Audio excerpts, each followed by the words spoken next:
राजू शेट्टींनी पंतप्रधान मोदींसह इतर मंत्र्यांना पत्र लिहिलंय। मोबाईल रिचार्जच्या दरांवरून हे पत्र त्यांनी लिहिलेलं आहे।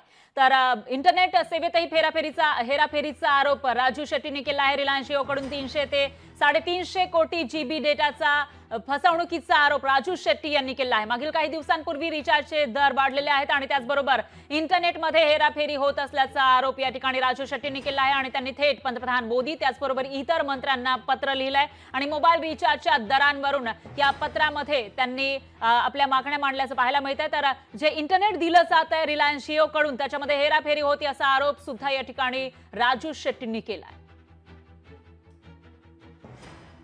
तर डेटा देत असताना लोकांची फसवणूक केली जाते असा आरोप या ठिकाणी करण्यात आला आहे। तर रिलायन्स जिओकडून 300 ते 350 कोटी जीबी डेटाचा फसवणूक झालेली आहे असा आरोप राजू शेट्टींनी केला। त्यामुळे आता याच्यावर सरकारकडून काय दखल घेतली जाते ते बघावं लागणार आहे। दरम्यान मागील काही दिवसांपूर्वी इंटरनेट रिचार्जचे दर वाढलेले आहेत। देशातील सगळ्याच कंपन्यांनी रिचार्जचे दर वाढवल्याचं पाहायला मिळतं। त्यामुळे देशभरातील जनतेची या ठिकाणी एक प्रकारे पिळवणूक होती असं म्हणावं लागेल, कारण जास्तीचे पैसे लोकांना खर्च करावे लागतात आणि याच मुद्द्याला बाचा फोडण्याचं काम राजू शेट्टींनी केलं।